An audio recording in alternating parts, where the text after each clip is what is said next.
बरदरान मिल्लत इस्लामी अस्सलामु अलैकुम व रहमतुल्लाहि व बरकातुहू।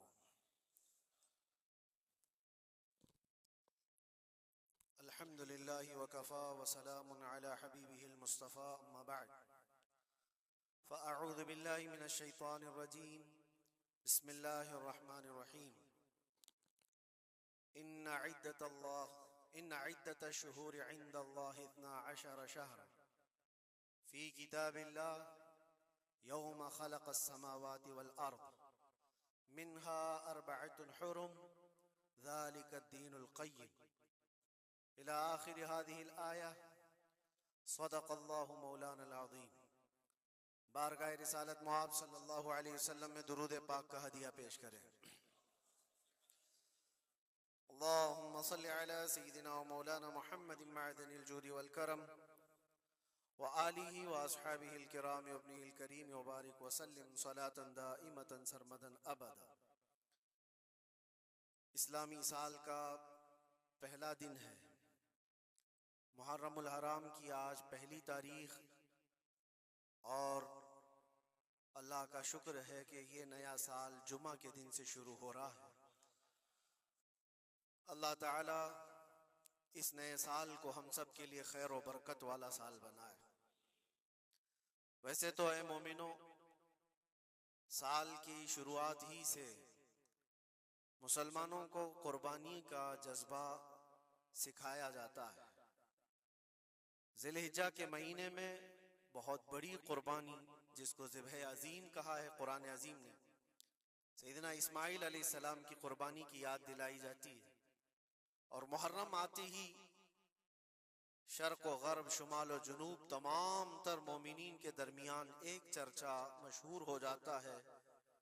वो सिबत रसूल, लख्त जिगर बतूल सैयदा फ़ातिमतुज़ ज़हरा के आँखों के नूर सैयदना इमाम हुसैन आज़म रदियल्लाहु ताला अन्हु की कुर्बानी के चर्चे हैं। और मेरे अजीजों, सदियां बीत गई सैयदना इमाम हुसैन की कुर्बानी को लेकर, लेकिन जिक्र अब तक पुराना नहीं हुआ। हर साल मुसलमानों के दरमियान ये जिक्र बड़े जोर शोर से आता है और बड़े एहतमाम के साथ मोमिनीन इसका सुनने का एहतमाम करते हैं। मैं एक चीज आपको बताऊं, कभी किसी ने ये नहीं कहा कि हर साल करबला की दास्तानें क्यों सुनाते। आदमी अगर एक कहानी सुना हो तो दूसरी मर्तबा सुनने का उसको दिल नहीं करता, या अगर बहुत इंटरेस्टेड है तो दूसरी मर्तबा सुन लेगा, तीसरी मर्तबा दिल नहीं करता। लेकिन मुझे बताओ, बचपन से हर साल आप शौक से सुनते हैं या नहीं इमाम हुसैन को? और कभी मुकर्रिर से ये नहीं कहते या सुनाने वाले से ये नहीं कहते कि हर साल यही सुनाया जा रहा है, बल्कि मैं ये कहता हूं, हम अगर हर साल करबला की दास्तानें सुनाते हैं तो चलो मान लिया कि कोई मौलवी साहब लोगों ने ये शुरू कर रखा हो, लेकिन ये करोड़ों के अवाम क्या पागल है जो हर साल सुनना चाहते हैं? हकीकत में बात ये है, मैं इसको एक फलसफे से समझाना चाहता हूं। आप कलमा कौन सा पढ़ते हैं? ला इलाहा इल्लल्लाह मुहम्मद रसूल। आपके बाप का कलमा भी यही था, आपके दादा का कलमा भी यही था, परदादा का भी कलमा यही था। सालों पहले भी जाएं तो सहाबा, ताबईन, औलिया का कलमा भी यही था। 14 सदियां बीत गई, हर सदी में यही कलमा। और आज भी हम इस कलमे को एक एक बार नहीं, सैकड़ों मर्तबा पढ़ते हैं। अपने बच्चों को भी यही याद दिलाते हैं। लेकिन कभी ये क्यों नहीं कहते कि ये कलमा बहुत पुराना है, इसी को क्यों पढ़ा जाता है? नया कलमा नहीं आएगा, पुराना है सबको पता है, लेकिन पढ़ने में कभी किसी को उकताहट भी नहीं आती। कलमा तैयबा जो पढ़ता है उसे अंदाजा होता होगा, शौक से उसका विर्द करता है। जहां पर भी जिक्र करके देखें आप ला इलाहा इल्लल्लाह मुहम्मदुर रसूलुल्लाह का, उकताहट नहीं आती, बेचैनी नहीं है, उसमें जिद्दत है, उसमें नयापन है। ये कलमा हर सदी का है, हर जमाने का है। तो 14 सदियों से जब कलमा पुराना नहीं हुआ फिर वो बात हमें याद आती, हुसैन आजम है कौन, जिसको इस शेर से समझा गया है, सर दाद न दाद दस्त दर दस्त यजीद, हक्का के बिनाए ला इला अस्त हुसैन। सर दे दिया हाथ न दिया यजीद के हाथ में, और हक तो ये है कि ला इला की जड़ का नाम हुसैन है। तो ला इला की जड़ का नाम, ला इला की बुनियाद का नाम हुसैन है। तो जिस तरह कलमा पुराना नहीं होता, इसी तरह हुसैन का तज़किरा भी कभी पुराना नहीं होता। अजीज़ान गिरामी, मुहर्रमुल हराम ये हुर्मत वाले 4 महीनों में से एक है। साल के 12 महीनों में अल्लाह ताला ने कुरान पाक में फरमाया 4 महीने हुर्मत वाले हैं, रजब और फिर ये जिलक़ादा, जिलहिज्जा और मुहर्रम, ये 4 महीने हुर्मत वाले हैं। इसमें जंगो जिदाल, कत्लो क़िताल सब हराम है। सिर्फ आपस की बात नहीं कर रहा मैं, किसी दूसरे के साथ भी जो जंगें होती थी उस वक्त ये सब हराम हो जाती, सब तलवारें नीचे रख लिए जाते हुर्मत वाले महीनों। लेकिन तुफ है, लानत है उस यजीदी फौज पर जिसने हुर्मत वाले महीने का भी ख्याल नहीं किया, और ना ही कुफार और मुशरिकीन से उनका मुकाबला था, बल्कि रसूलुल्लाह के घर वालों से मुकाबला था, अहले बैत अतहार से मुकाबला था। हुर्मत वाले महीनों की धज्जियां उड़ा दी गई, करबला के उस मैदान को पूरा लालाजार कर दिया, इस तरह खून रेज कर दिया गया। हर जगह अहले बैत के टुकड़े नजर आते थे। वो एक अजीम सानहा है, एक अजीम हादसा है जिसको रहती दुनिया तक भुलाया नहीं जा सकता। आज मैं थोड़ी बातें अर्ज करके आपके सामने ये बात रखूंगा। अल्लाह के नबी सल्लल्लाहु तआला अलैहि वसल्लम ने इस हुर्मत वाले महीने की फजीलत भी बयान फरमाई, और इस मुहर्रम में हजरत हफ्सा रदी अल्लाह तआला अन्हा जो हुजूर की ज़ौजा हैं, वो फरमाती हैं रसूल पाक सल्लल्लाहु तआला अलैहि वसल्लम 4 अमल जिंदगी में कभी तर्क नहीं करते थे, छोड़ते नहीं थे। वो क्या है? तो आप फरमाती हैं उनमें से एक आशूरा का रोजा हुजूर कभी नहीं छोड़ते थे। आशूरा का रोजा रसूल पाक सल्लल्लाहु तआला अलैहि वसल्लम कभी तर्क नहीं फरमाते। इसकी बड़ी फजीलत है। यह आशूरा क्या है? 10वीं मुहर्रम के दिन को आशूरा कहा जाता है। बड़ा तारीखी दिन है, और बल्कि अल्लाह के नबी सल्लल्लाहु अलैहि वसल्लम ने यह भी फरमाया क़यामत भी इसी दिन को आने वाली है। 10 मुहर्रमुल हराम होगी और जुमा का दिन ही होगा, जिस दिन सूर फूंका जाएगा और पूरी दुनिया फना कर दी जाएगी और क़यामत का मंजर कायम हो जाएगा।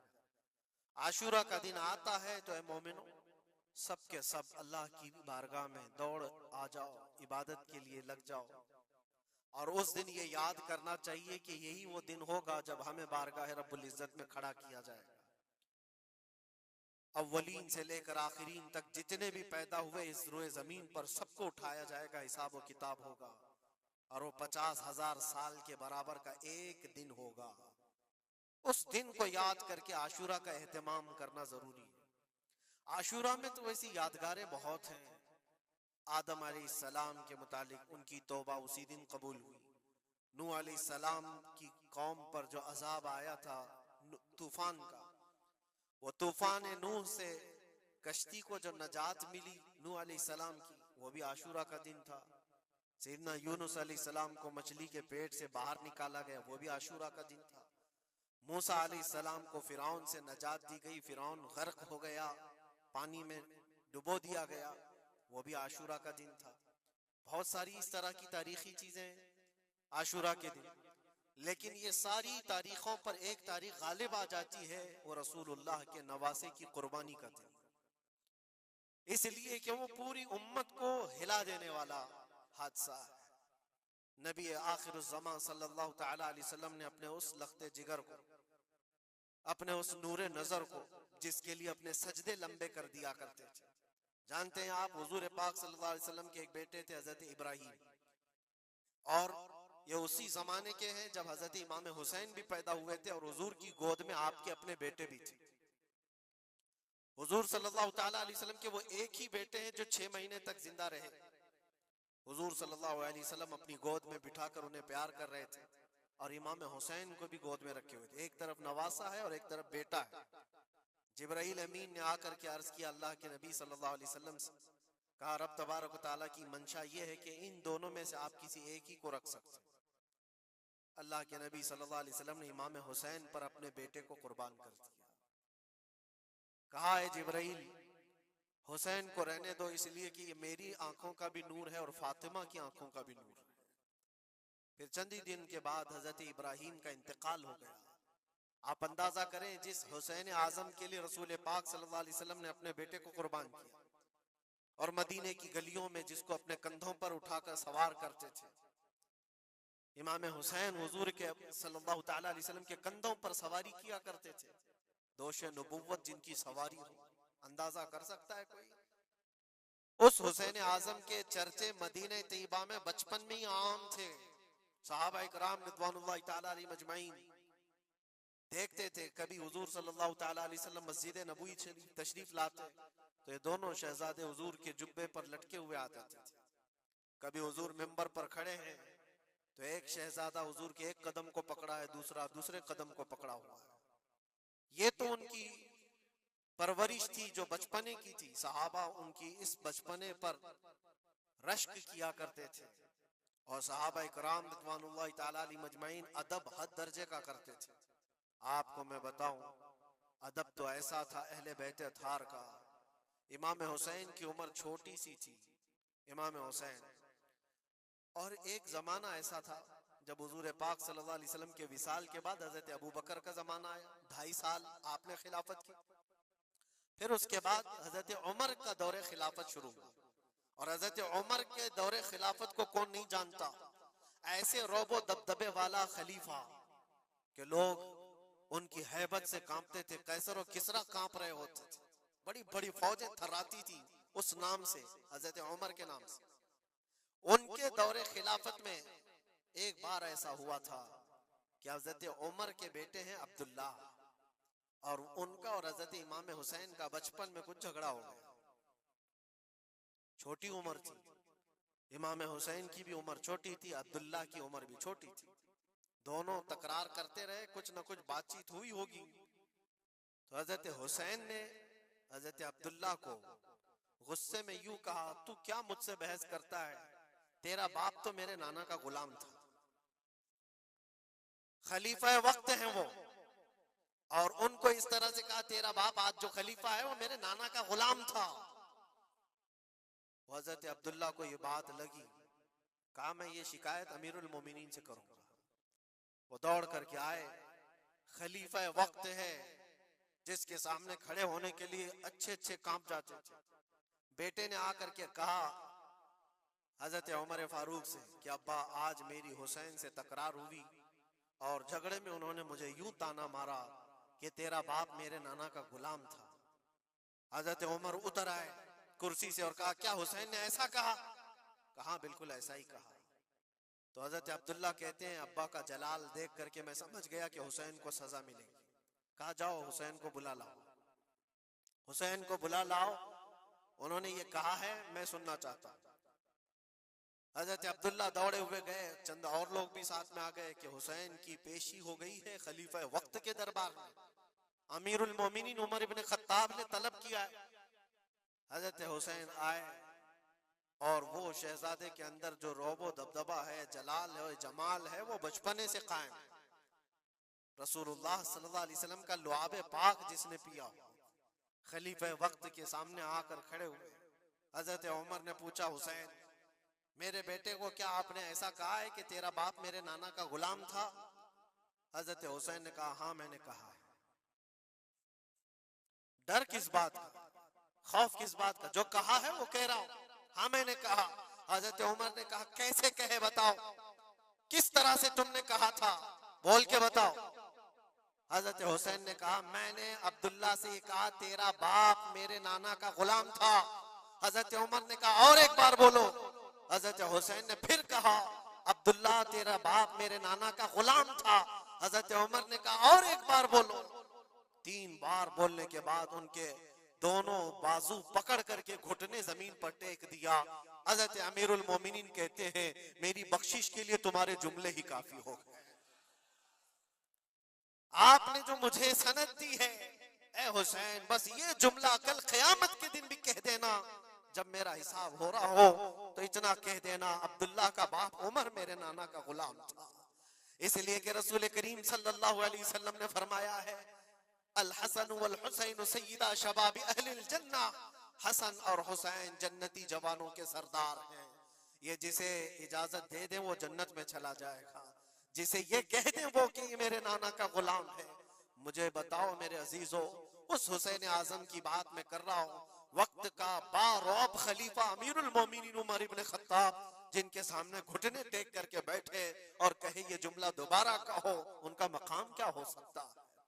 हद दर्जे का अदब सहाबा इकराम के अंदर था।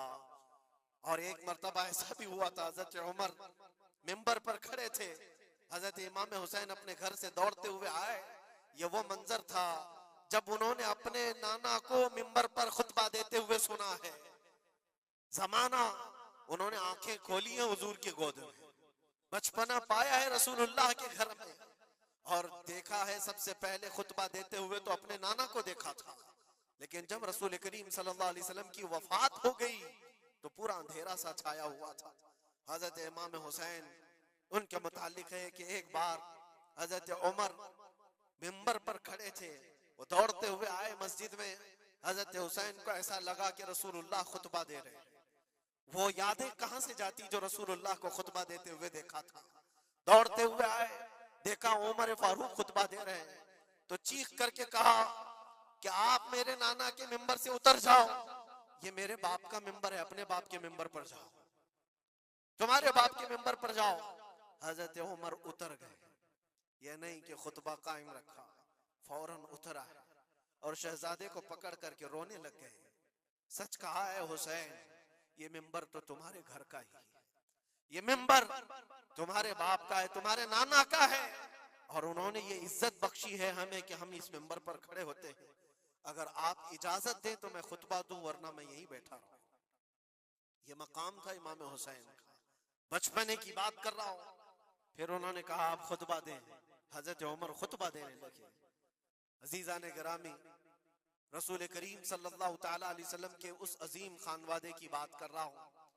दुनिया ने इमाम हुसैन की दास्ताने करबला की बहुत सुनाई, और हम भी सुनाते रहे और सुनते भी रहे। वो तो आखिरी वक्त की कुर्बानियां हैं। जब आपकी जिंदगी पाक तमाम होने को आई, उस वक्त तो करबला में पहुंचे, लेकिन आपकी इब्तिदाई जिंदगी और आपकी जवानी, ये सब मामलात हर नौजवान के सामने होना चाहिए। अगर नौजवान आज हमारा ये कहता है कि मैं, मेरा आइडियल हुसैन है, तो उसको हुसैन की जिंदगी पढ़ना चाहिए। अगर वो पढ़ेगा तो यजीदियों की तरह जीना छोड़ देगा, जीने का तरीका यजीदियों की तरह, और नारे हुसैन के हों तो ये जमीन और आसमान का फर्क है मेरे अजीजों। सैयदना इमाम हुसैन रज़ी अल्लाह ताला अन्हु के घराने की बात मैं आपको कहूं। एक बार हुजूर पाक सल्लल्लाहु ताला अलैहि वसल्लम हजरत फातिमा के घर तशरीफ लाए थे। ये कौन सा वक्त था मैं आपको बताऊं।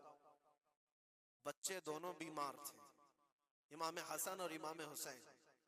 तो हजरत फातिमा ने मन्नत कर ली थी कि अगर ये बच्चे सेहतयाब हो जाएं तो 3 रोजे रखेंगे। हजरत अली ने भी मन्नत कर ली। तो उसके बाद बच्चे सेहतयाब हो गए तो रोजे रखे। हजरत अली रदी अल्लाह ताला दामाद रसूल, असदुल्लाह गालिब, शेर खुदा जिनको कहते हैं, फातह खैबर शिकन और फातह खैबर, सैयदना अली इब्न अबी तालिब रदी अल्लाह ताला अन्हु एक खजूरों के बगीचे में काम किया करते थे, और मजदूरी में सिर्फ 2 दिरहम आपको मिलते थे। वो 2 दिरहम ऐसे कि उससे मदीने में इतना आटा मिलता था जिससे 5 रोटियां बन सकती थी। ये दिन की मजदूरी थी उनकी। दिन भर काम करके आते, रोजा रख करके गए थे, काम करके 2 दिरहम मजदूरी में ले आए, और उसके बाद आटा खरीद कर लाए और कहा फातिमा रोटियां बना लो। 5 लोग थे घर में, हजरत फातिमा, हजरत अली और आपकी एक कनीज फिदा, और हजरत हसन और हुसैन रदी अल्लाह ताला अन्हुम। 5 रोटियां बनी थी, और शाम में इफ्तार के लिए बैठे थे। तो ऐन इफ्तार के वक्त एक मिस्कीन दरवाजे पर आता है और कहता है ये अहले बैत का घराना है, मैं बहुत भूखा हूं, क्या मुझे कुछ खिलाया जा सकता है? हजरत फातिमा ने 5 रोटियां उठाकर उसकी झोली में डाल दी, एक भी नहीं रखा, और पानी पीकर इफ्तार कर लिया। क्या ये कर सकता है हम में से कोई? इफ्तारी के वक्त हमारे सामने रखा हुआ सामान इधर से उधर होने नहीं देते। कोई तुम्हारा शरबत थोड़ा सा उठा ले तो देखो पारा कितना चढ़ जाता है। इफ्तारी के वक्त तो सबको भूख शिद्दत की लगी रहती है, और उस वक्त घर में जो मौजूद है वो उठा के दे देना। मिस्कीन तो लेकर चला गया और ये पानी से इफ्तार करके रह गए। रात को इसी पानी से सहरी, दूसरा रोजा था। हजरत अली मजदूरी पर गए, फिर वही मजदूरी, और आटा लाए, 5 रोटियां बनी, और इफ्तार में बैठे थे कि एक यतीम बच्चा आ गया जिसके माँ बाप नहीं थे। उसने आवाज लगानी शुरू की कि मेरा कोई नहीं है, मेरा आसरा नहीं है, मेरा बाप नहीं है, मैं यतीम हूं, क्या मुझे इस घर से खिलाया जा सकता है? आज हजरत फातिमा ने वो 5 रोटियां उठाई, उसकी झोली में डाल दी, कहा सब्र कर लो, हम पानी पी लेंगे।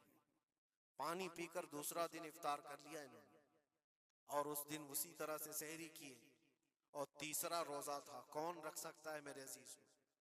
एक रोजा ही लोगों के लिए कितना भारी होता है। तीसरा रोजा था बगैर किसी चीज के खाए हुए, और तीसरे रोजे के बाद फिर मजदूरी की हजरत अली ने, फिर उतनी मजदूरी से आटा खरीद लाए, 5 रोटियां बनी, और आज इनके खाने का वक्त था, इफ्तारी करने ही वाले थे। जेल से छूटा हुआ एक कैदी इनके घर के पास आया। कैदी था जो बरसों से जेल की सजा काट रहा था। अचानक आया और कहा मैं बहुत भूखा हूं, मेरे पास कोई असबाब नहीं, खाने पीने का कोई सामान नहीं, और मैंने इस घराने की बड़ी तारीफ सुनी है, ये अहले बैत का घराना है, क्या मुझे खिलाया जा सकता है? यकीनन वो लजपाल घराना है, वो सखी घराना है। आज भी 5 रोटियां उठाई और डाल दी, और हालत ये हो गई थी कि सबका पेट पीठ से लग गया था, और आवाज नहीं निकल रही थी किसी की। तीसरा दिन गुजरा था, और उस वक्त सब हसनैन करीमैन ताक में दुबके हुए अंदर बैठे हुए थे। हजरत अली झुके हुए थे, हजरत फातिमा भी वो सजदे में थी। रसूल करीम सल्लल्लाहु तआला अलैहि वसल्लम इस हालत में इस घराने में तशरीफ लाते, और आए आवाज दिया तो आवाज किसी की निकल नहीं रही, सन्नाटा है घर में। देखा तो हसनैन करीमैन, जिस्म पूरा लागर दिख रहा है, दीवार से दुबके हुए बैठे हैं। हजरत फातिमा अलग, हजरत अली अलग। ये क्या मंजर है? ये अहले बैत वो है जो फाका करते थे लेकिन शिकायत किसी के पास करते नहीं थे। ये नहीं कि हमारे घर में कुछ नहीं है, कभी नहीं कहा। इसी तरह बैठे रहे। अल्लाह के नबी सल्लल्लाहु अलैहि वसल्लम पूछ रहे थे तुम्हें क्या हो गया? इसी असना में उनका जवाब आने से पहले जिब्राइल अमीन आयत लेकर के आ गए। आयत लेकर के आ गए, कुरान पाक की आयत सूरह दहर में आज भी मौजूद है। अल्लाह ताला फरमाता है वयुतइमून अत्तआम अला हुब्बिही मिस्कीनन व यतीमन व असीरा।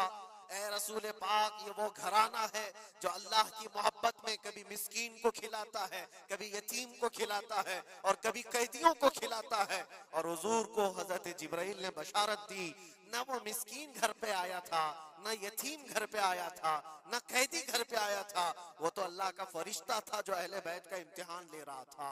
और ये अहले बैत का घराना इम्तिहान में मुकम्मल कामयाब है, और इनके खाने के लिए अल्लाह ताला जन्नत से खाने नेमत उतार रहा है। ये वो घराना था। क्या इस सबर को आप देख सकते हैं? बचपन में जहां इतना सबर सिखाया गया हो, बच्चों ने ये उलझ करके कहा हो कि माँ क्यों दे रही हो रोटियां, हमारे लिए भी तो कुछ रखो। ये वो आदाब थे, ये वो परवरिश थी जो करबला के मैदान में उनको जबल इस्तिकामत बनाया हुआ था। टस से मस नहीं होते थे। ये अचानक आई हुई परवरिश नहीं थी, अचानक मिली हुई तरबियत नहीं थी, उनकी गुट्ठी में घोल करके पिलाई गई हुई तरबियत थी। हसनैन करीमैन को ये सब्र और इस्तिकामत उनकी माँ और उनके बाप ने उस वक्त से दिया है जब अभी वो शऊर की आंखें खोल रहे थे। अजीजान गिरामी वक़ार, इस्तिकामत किसको कहते हैं? यही एक जुमला, एक लफ्ज याद कर लो, बस काफी है। आज मेरा मैसेज इतना ही है। इस्तिकामत है सिर्फ और सिर्फ जुल्म सह करके मर जाना, ये कोई कमाल की बात है। जालिम के सामने डटे रहना और हक बात का ऐलान करना, ये इस्तिकामत है। और ये सारी करामतों से बढ़ करके है। सारी करामतें, जो भी वली करामत दिखाता है वो नबूवत का पर्ता होता है, मौजज़े का पर्ता होता है। नबी मौजज़ा दिखाते हैं। मौजज़ा क्या है? ऐसा काम जो आम इंसान नहीं कर सकता। जैसे हजरत मूसा अलैहिस्सलाम ने अपने लकड़ी को जमीन पर डाला तो वो सांप बन गया, अज़दा बन गया। हजरत ईसा अलैहिस्सलाम मट्टी के परिंदे को फूंक मारते थे तो वो उड़ जाता था। ये मौजज़ा है। और वली से जो काम सादिर होता है ऐसा जो आम इंसान नहीं कर सकता, उसको क्या कहते हैं? करामत। वली से करामत साबित होती है। बहुत सारे औलिया कराम से करामतें सादिर हुई। सरकार गौसे पाक रदी अल्लाह ताला अन्हु की करामतें बहुत है। सरकार गरीब नवाज की करामत है। बहुत सारे औलिया कराम की बहुत सी करामतें। इन्होंने कभी पानी पर अपने मुसल्ले बिछाए, कभी हवाओं में चल के दिखाए, या फिर मुहय्यरुल उकूल काम जो आम इंसान की समझ में ना आए, ये सब करामतें देखकर इंसान हैरत में आ जाता है, ऐसा कैसे? और आज भी सारे लोग इसी चक्कर में बाबाओं के पीछे घूमते रहते हैं कि कोई चमत्कार दिख जाए, चमत्कार नजर आ जाए। चमत्कार देखने के लिए इंसान पागल हो जाता है। इसी जो आपकी जुबान में चमत्कार और करामत अलग चीज है। जादूगर कोई चीज दिखा रहा है वो चमत्कार है। करामत देख करके तुम ये समझने लगते हो इससे बड़ा कोई हो ही नहीं सकता, इससे बड़ा कोई नहीं हो सकता। अगर तुम्हारे सामने कोई बाबा हवा में उड़ के दिखा दिया तो हो गया फिर तुम्हारा, सारी चीजें उसके पीछे कुर्बान। इससे पहुंचा हुआ कोई नहीं। मैं आपको कहता हूं दुनिया की सारी करामतें एक जगह पर हक बात पर अटल हो जाना, इस्तिकामत उससे बढ़ करके। वो इमाम हुसैन ने करबला के मैदान में दिखाया है। करामत क्या है? इमाम हुसैन नहीं दिखा सकते थे? अरे सारे औलिया जिनके कदमों से लगे हुए हो, जहां से विलायत बट रही हो, हजरत मौला अली को क्या कहते हैं? शाह विलायत कहा जाता है। सारे औलिया इकराम की विलायत वहां जाती है। तो क्या इमाम हुसैन करबला में अपनी करामत दिखा करके काबू नहीं कर सकते थे? और लोगों के इस जहन में आने वाले सवाल को दूर करने के लिए इमाम हुसैन के शहजादों में 600 साल बाद आने वाले गरीब नवाज ने अजमेर की धरती पर दिखाया भी था। तुम अगर पानी बंद करते हो तो मोइनुद्दीन एक खटोरी में पूरा पानी समा सकता है। क्या नहीं हुई थी? अन्ना सागर का पूरा पानी एक खटोरी में सरकार गरीब नवाज के हुक्म पर नहीं जमा हुआ था, और आपने छोड़ दिया तो पानी पूरा चला गया। वो 600 साल बाद आने वाले गरीब नवाज जो इमाम हुसैन की औलाद में से इतने सालों बाद आने वाली औलाद में ये पावर है, ये ताकत है, तो हुसैन के हाथों में क्या ताकत हो सकती? अरे दरियाए फुरात तो उनके कदमों से लग करके बहता अगर हुक्म देते। लेकिन इमाम हुसैन रदी अल्लाह ताला अन्हु करामत से अगर वो मामला हल कर देते तो हम जैसे निकम्मों के लिए आइडियल कौन होता? हम जैसे गरीबों के लिए आइडियल कौन होता? वो तो बड़े लोग थे, मुत्तकी थे, परहेजगार थे, रसूलुल्लाह के खानदान से थे। उन्होंने करामतों से उन मामलात को हल किया होगा। लेकिन हम जैसे लोग इस जमाने में अपने दौर के यजीदियों से लड़ने का वक्त होता तो हम कौन सी करामत दिखाते? इसीलिए इमाम हुसैन ने क़यामत तक आने वाले मुसलमानों के लिए करामत दिखा करके उस मैदान को फतह नहीं किया, इस्तिकामत दिखा कर। ये मैसेज था कि ऐ मुसलमानों, जैसी भी बड़ी ताकत तुम्हारे सामने आए डटे रहो, जमे रहो और मरने का खौफ ना रखो। अगर कट जाते हो, मर जाते हो तो कोई फर्क नहीं पड़ता, क्योंकि रब तबारक व तआला ने पहले ही कुरान में गवाही दे दी है, वला तक़ूलू लिमन युक़तलु फी सबीलिल्लाहि अमवात बल अहयाउ वलाकिन ला तशऊरून। जो अल्लाह की राह में मारे जाएं उन्हें मुर्दा न कहो, वो जिंदा हैं, तुम्हें उसका शऊर नहीं। और वो जिंदगी तो आज भी हम देख रहे हैं, आज भी हम देख रहे हैं। इस्लाम जिंदा होता है हर करबला के बाद। क्या ये नहीं देख रहे? हर घर पे इमाम हुसैन के चर्चे। जलने वाले होंगे, कुड़ने वाले होंगे, लेकिन उनको उंगलियों पे गिना जा सकता है। बाकी चाहने वालों की तादाद सितारों से ज्यादा है।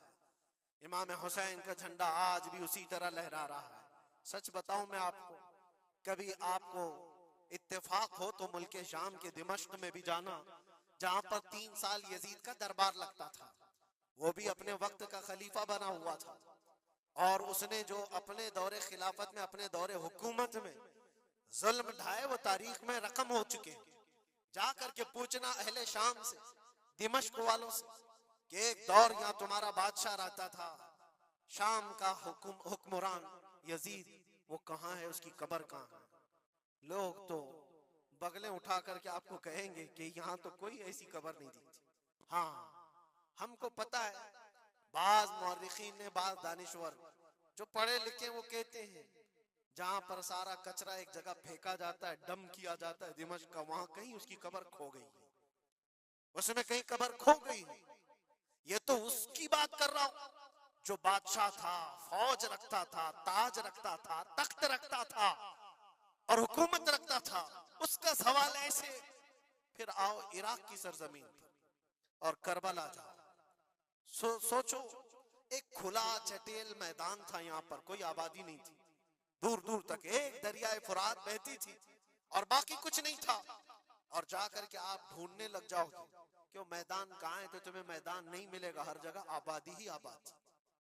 एक हसीन और जमील शहर है, और लोगों से पूछो कि यहाँ तो हमने सुना था रसूलुल्लाह के शहजादे हुसैन को काट करके टुकड़ों में बदल दिया गया था, उनके शहजादों को, और इमाम हुसैन के सर को अलग कर दिया गया, जिस्म को अलग कर दिया गया, उनके बेटों के जिस्म पर घोड़े दौड़ा दिए गए थे। सुना तो ऐसा था कि उनके सब जिस्म को इस तरह से बिखेर दिया गया था। वो कहाँ है? क्या मिट गए तारीख में? नहीं, आपको हाथ पकड़ कर ले जाकर ऐसे दरबार में खड़ा करेंगे जिस दरबार की ऊंचाई देखने से टोपी गिर जाती है। उस हसीन दरबार को देखते ही दिल में हैबत तारी होती है, और फिर तुम बेइख्तियार ये कह दोगे, हुसैन का दरबार देखते ही तुम्हारी जुबान से ये अल्फाज निकल पड़ेंगे, शाह अस्त हुसैन, बादशाह अस्त हुसैन। वो अब भी बादशाह है, अब भी शाह है, और हजारों लोगों को देखा है हमने हुसैन आजम की कब्र पाक के पास आते हैं। मैं पूछा था एक बड़े बुजुर्ग से, चिट्ठियां वहां पर बहुत अंदर रहती हैं, बहुत सारे लोग अपने पैसे भी डालते हैं, नजराने भी पेश करते हैं, बहुत सारी चिट्ठियां होती हैं। मैंने पूछा चिट्ठियां क्या है?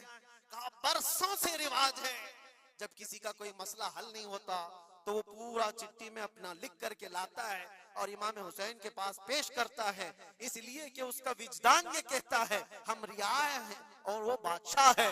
बादशाह के सामने अगर शिकायत न की जाए तो फिर किसके सामने की जाए? लोग अपनी शिकायतें आज भी पेश करते हैं। मैं कहना ये चाहता हूं मेरे अजीजों, 14 सदियों के बाद भी जिसकी बादशाहत खत्म नहीं होती, वो किस बात की वजह से है? वो इस्तिकामत की बुनियाद पर है। इसीलिए तो कुरान में अल्लाह ने फरमाया, इन्नल्लज़ीना क़ालू रब्बुनल्लाह सुम्मा इस्तक़ामू, बेशक वो लोग जिन्होंने कहा हमारा रब अल्लाह है, फिर जमे रह गए, ततनज़्ज़लु अलैहिमुल मलाइका, उन पर अल्लाह फरिश्ते उतारता है, और फरिश्ते ये कहते हुए आते हैं जो इस्तिकामत के साथ खड़ा है उसको, कि घबराओ मत, डरो मत, अन करीब अल्लाह तबारक व तआला ने जो तुमसे वादा किया है वो तुम्हें मिलने वाला है। ये इस्तिकामत के साथ रहने वाले के लिए मलाइका उतारे जाते हैं। आज भी हमारा इम्तिहान इसी इस्तिकामत को लेकर के है, कितने जमे रहोगे, कितने डटे रहोगे, यही इम्तिहान आने वाला है। आगे भी देखना, इस जमाने में भी देखना, तुम्हारी टोपियां उतारी जा रही, तुम्हारी दाढ़ियां नोची जा रही, तुम्हारे बुरखे, तुम्हारे हिजाब सब सवालिया निशान हैं। अब तो हालात ये हो गए हैं, लोगों को इतनी खुजली है कि अजान की आवाज से भी पूरे जिस्म में कुछ लोगों को खुजलियां होती हैं। तकलीफें इतनी हैं कि सब उतार दो, कोई अजान की आवाज नहीं। सदियों से जो अजान की आवाजें गूंज रही थी, आज पता नहीं पागलों के दिमाग में कौन सी चीज सवार है, कौन सा शैतान सवार है। ये सिर्फ और सिर्फ इसलिए नहीं है कि अभी अभी के बने हुए शैतान हैं, शैतान तो पुराने हैं, लेकिन इम्तिहान की घड़ी तुम्हारी, वक्त अभी हमारे इम्तिहान का आ चुका है। ये जो पूरी दुनिया के हालात आप देख रहे हैं, इन हालात में भी मेरे अजीजों एक बात याद रखना, बहुत सारे तूफान, बहुत सारी आंधियां आएंगी। अगर तुम ईमान की हिफाजत के साथ इस दुनिया से गए तो अमन में हो, वरना अल्लाह के नबी सल्लल्लाहु अलैहि वसल्लम ने इसी जमाने के लिए फरमाया था, वो जमाना आएगा मेरी उम्मत पर कि सुबह मोमिन होंगे, शाम में काफिर हो जाएंगे, शाम में मोमिन सोएंगे, सुबह काफिर उठेंगे। वो उस जमाने में हम आ चुके हैं। जहां ईमान का सौदा होने लग गया है। लोग तो आज, मुझे पता है मैं हर चीज पर बात करूं तो बहुत लंबी बात चली जाएगी। हमारी कौम में सबसे ज्यादा वो गद्दार लोग मौजूद हैं जो चंद टकों के लिए, जो चंद पैसों के लिए मुखबिरी किया करते हैं और ईमान बेचते हैं। इनको क्या हासिल होता है? अपनी कौम की खबरें जाकर के लोगों को पहुंचाना, पुलिस को खबर देना, उसको खबर देना, नेताओं की चाटुगिरी करना। ये सब चीजें तुम्हारे यहाँ कहां से आ गई? तुम तो खैर उम्मत हो, हुसैन आजम के गुलामों में तुम्हारा नाम होता है। तुम्हारा सीना तो ऐसा होना चाहिए कि कभी तुम्हें कोई गुलामी पे झुका ना सके। लेकिन जो लोग गुलामी को पसंद करके तलवे छाटना चाहते हो, याद रखना इस दुनिया में भी जिल्लत है, आखिरत में भी बड़ी जिल्लत है।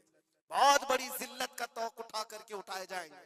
इसीलिए बाज आओ ऐ नौजवानों, मैं आपसे कहता हूँ, लालच पर, पैसों पर, थोड़ी सहूलत देने पर अगर तुम बिक जाते हो तो तुमसे ज्यादा इस रुए जमीन पर कोई बदनसीब नहीं होगा, कोई बदनसीब नहीं होगा।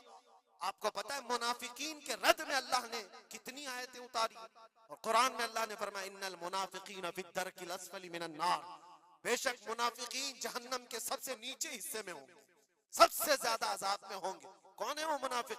जो चेहरे से मुसलमान दिखते हो, अंदर से काफिर होते हैं। ये दगाबाज, धोखेबाज। आज पता है आपको ईरान की इस लड़ाई में सबसे ज्यादा उसे नुकसान किस चीज से हुआ था? मैं उस जंग पर बात नहीं कर रहा, लेकिन इस मुकाबले को आप अपने सामने जो पेश आ रही है उन हालात को देख करके समझो। सबसे ज्यादा यहूदियों की तरफ से नहीं, उनकी कौम में मौजूद उनके गद्दारों से था, जिन्होंने जगह जगह बम उड़ाए, जगह जगह इजराइल का काम किया वहां पर। ये सारे हर जमाने में होते हैं। उनको क्या फायदा था? उनको क्या चीज मिलने वाली थी? बस थोड़े से पैसे या थोड़ी सी सहूलतें या थोड़ा सा दुनिया का ऐश मिलता। ये हर जमाने में होता है। ये तुम्हारी जिंदगी में कभी ऑफर आए तो ठुकरा देना, इसलिए कि रसूलुल्लाह से गद्दारी कभी नहीं करना। हुजूर पाक सल्लल्लाहु ताला अलैहि वसल्लम को कब्र में भी तुम्हें मुंह दिखाना है और हशर में भी मुंह दिखाना है। आज तुम्हारी दुश्मनी भी अगर किसी मुसलमान से हो जाए तो उसकी खबरगिरी करना या उसकी जासूसी करके दूसरे तक पहुंचाना, ये सख्त कबीह काम है, बहुत ही बुरा फेल है। इस अल्लाह ताला की इस पर लानत है जो इस तरह के कामों में मसरूफ है। गद्दारों से बहुत बड़ा नुकसान है। आज इस्तिकामत की बात मैं कर रहा हूँ, ऐसे हालात भी तुम्हारे साथ आएंगे, तुम्हारे अपने टूट जाएंगे, बिखर जाएंगे, लोग छोड़ करके गद्दारी करेंगे। आपको मैं बताऊं, मैं कैद की हालत में था, 22 दिन तक मुझे इधर से उधर घुमाया जा रहा था इन्वेस्टिगेशन के नाम पर। ऐसा लग रहा था कि ये बहुत बड़ा कोई आतंकवादी पकड़ करके लाए, पूरा जुलूस लेकर के घूम रहे। अरे दो जुमले क्या बोले जिसकी बुनियाद पर इतने सारे तुमने घुमा दिए सारी चीजें। मैं कभी बोलता नहीं इस चीज पर, आज मैं आपको बता रहा हूँ। मेरे सामने बैठा हुआ ऑफिसर जो इन्वेस्टिगेशन कर रहा हो, उसे तो 5 चीजें मालूम थी, वो ये चीजें पूछ रहा है, लेकिन सामने मुझे खुद उसने बताया। थोड़ी देर के बाद मैसेज आता है, फिर मैसेज आता है, फिर मैसेज आता है, और वो हंस रहा है और कह रहा है मुफ्ती साहब ये देखो आपके फला हजरत ने मैसेज दिया, आपकी इस तकरीर की क्लिप उनको भेजिए, ये भी पूछो उनसे, ये भी पूछो उनसे। मुझे सब पता है, मैं कभी इस चीज को इजहार में नहीं लाऊंगा, लेकिन इसका इंसाफ अल्लाह की बारगाह में होगा, अल्लाह की बारगाह में फैसला होगा। और जब रसूलुल्लाह के दरबार में हम खड़े होंगे तो देखना हम किसके साथ होंगे और तुम किसके साथ खड़े रहोगे। देखना इस बात को। एक बंदा रसूलुल्लाह की इज्जत के लिए कुफार और मुशरिकीन के नरगे में बैठा हो और तुम अपनी रोटियां सेकने के लिए उसके सामने हमारी जासूसी करते हो और उससे कहते हो किसी हालत में छोड़ना मत, किसी हालत में छोड़ना मत। और वो लोग जानते हैं और वो कहते हैं आप घबराओ मत, हम तो अपना प्रोसेस करेंगे। और ऐसे लोग हमारे पास बहुत सारे हैं जो भेजते रहते हैं, हम तो अपना काम ही करेंगे। लेकिन मेरे अजीजों, वो काम अपना कर रहे होंगे लेकिन दिल पर छुरियां चलती हैं। ये कौन से लोग हैं? किस नबी का कलमा पढ़े हुए लोग हैं? तुम्हारे लिए रसूलुल्लाह की नामूस भी कोई माने नहीं रखती, हुजूर पाक की इज्जत भी कोई माने नहीं रखती। इस चीज से आज पूरी कौम परेशान है। बड़ी बड़ी जंगें इसीलिए हारी जाती हैं जब कौम के अंदर मुनाफिकीन मौजूद होते हैं। आज इस चीज के अपने दिल को भी पाक रखो। हमने तारीख देखी है, टीपू सुल्तान यूं ही नहीं मरे थे। टीपू सुल्तान को अंग्रेजों के हाथ में देने वाला भी गद्दार मौजूद था, मुसलमान था। ये सारी गद्दारियां आज जो आई, कितने तो ऐसे हैं पहले ही से जाकर के कह दे मस्जिद में ये हो रहा है, मस्जिद में ये हो रहा है। याद रखना क़यामत के दिन तुम्हारे चेहरे काले होंगे, अल्लाह की बारगाह में पकड़े जाओगे। वमन अज़लमु मिम्मन मनअ मसाजिदल्लाहि अन युज़करा फ़ीहा इस्मुहु व सआ फ़ी ख़राबिहा। अल्लाह फरमाता इससे बड़ा जालिम कौन, जो अल्लाह की मस्जिदों में अल्लाह का जिक्र करने से रोकता है। इससे बड़ा जालिम कौन है? और वो सब जालिम आज देखने को आ रहे हैं। बहरहाल खुलासा कलाम ये है मेरे अजीजों, हम हुसैनी ईमान रखते हैं और हुसैन की तरह अल्लाह की बारगाह में दुआ भी करते हैं कि मौला सारी कुर्बानियां हो जाएं मगर ईमान का सौदा करने की नौबत कभी ना आए। रब तबारक व तआला हमारी ये हिफाजत फरमाए कि हमारे जिस्म के छितड़े हो जाएं मगर मौला तेरे हबीब पाक की इज्जत और उनकी मोहब्बत बाल बराबर भी हमारे दिल में फर्क आने ना पाए, बाल बराबर भी फर्क होने ना पाए। अपनी औलाद को भी यही तालीम देकर जाओ, यही तालीम देकर जाओ। करबला सुनने का मतलब ये नहीं है माथा पीट लिया, सीना पीट लिया, रो धो करके उठ गए। रोना तो सबको आसानी से आ जाएगा, लेकिन हुसैन के उस मैसेज को अपने बच्चों में ऐसा पिला करके जाओ कि तुम्हारे दौर में भी यजीद आएंगे, तुम्हारे दौर में भी यजीदी फितने होंगे। उस वक्त मेरे बेटे चूड़ियां पहनकर घर में ना बैठना, यजीदियों का मुकाबला करने के लिए हक बात का ऐलान करना। मुझे याद है मेरी बात, मैं जिस वक्त अपने घर से दिल्ली के लिए निकल रहा था तो मेरी माँ ने यही कहा था, ना वापस आओ तो कोई बात नहीं, हमें यकीन है कि अल्लाह के रास्ते पर जा रहे हैं। अल्लाह तबारक व तआला इस इस्तिकामत को हर घर में अता फरमाए। हुसैन आजम का जज्बा अल्लाह ताला हमारी औलाद में अता फरमाए। व आखिर दावाना अनिल हम्दुलिल्लाहि रब्बिल आलमीन। अस्सलामु अलैकुम।